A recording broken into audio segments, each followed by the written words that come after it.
bringing that seed into that space, then you know that there's going to be a response somewhere.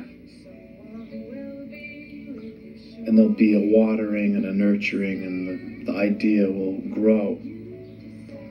And it's that much more powerful when you have two people engaging in that level of communication, because it's almost like it's an unspoken understanding that this gift, this artistic gift into the universe, is going to bring forth life, a new creation.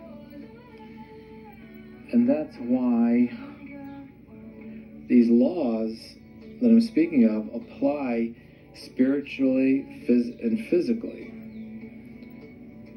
So in your emotional development, your physical development, in the development of relationships, in, social structures.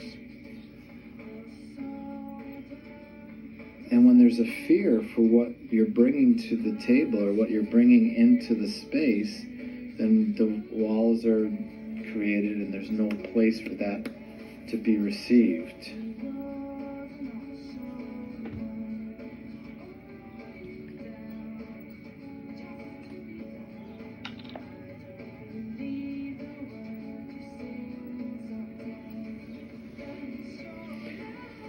And if you're bringing something new, then it's going to be rejected because it's new.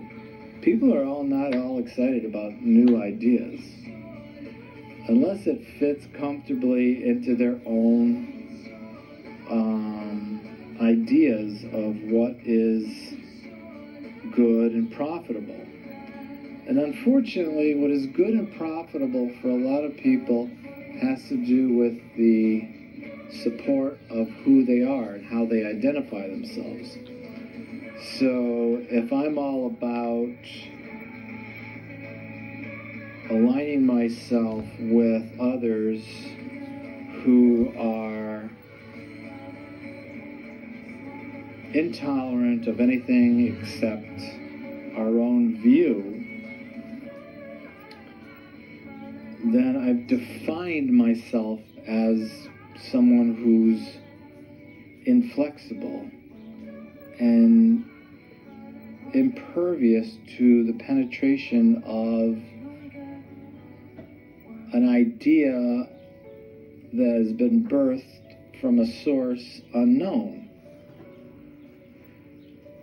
And instead have aligned myself with only, you got to know what it is you're eating, where it came from, and I'll only eat it or take it into my system, my thought process, and my lifestyle if I can see at the time of ingestion the good that it's going to provide me. And if I can't define all that, then I don't want to have anything to do with it. And then you have this sharp dichotomy between good and evil, what's useful and useless. And then you get into Democrats and Republicans, conservatives and liberals, and on the divisions go. And really, there's much more, we have a lot more in common with each other than we're willing to admit. And I think that's very sad, because then communication has truly been broken, and there really isn't an opportunity for true sharing in building together, because then it's like, well, the Democrats built it. We'll have to work hard so that the Republicans don't build it.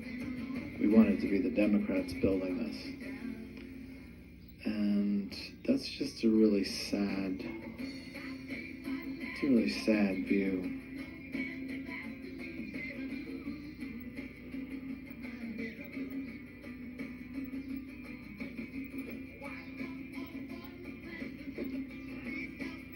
So, I think that we've come to a great time in our history to put aside those differences and truly live in a paradigm that is more complex and inclusive. And it's all about sensing a safe space.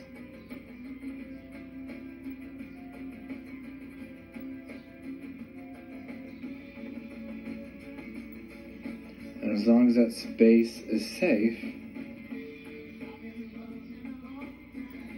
then you feel free to be risky and try something new. And if a safe space is probably going to include some other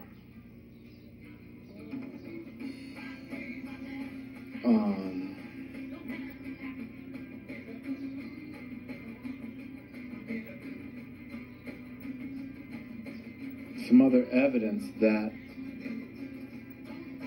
there's going to be something in there that calls it safe, and that other thing may be just one other person who's open to your idea, like I said, and now the two of you can come together and create this new thing, and that is powerful. And it reminds me of, what Jesus was talking about when he said that,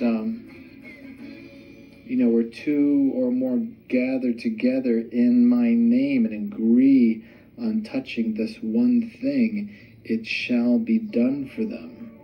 I think he's speaking about this law of supernature, to coin a new term,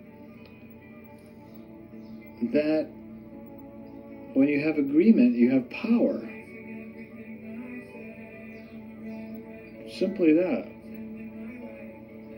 And so it's a matter of finding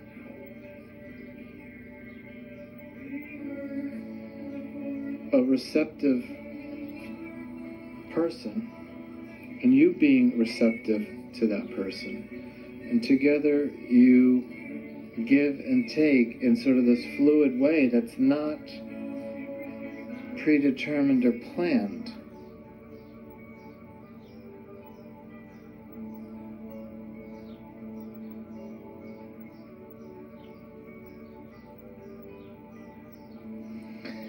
Because when you do that, you take away the element of play. Think of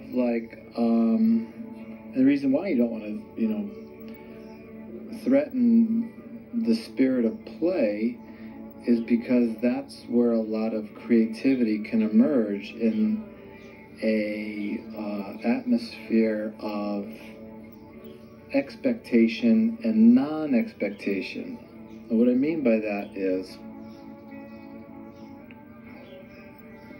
you put sort of a wet blanket on the possibility of newness when you have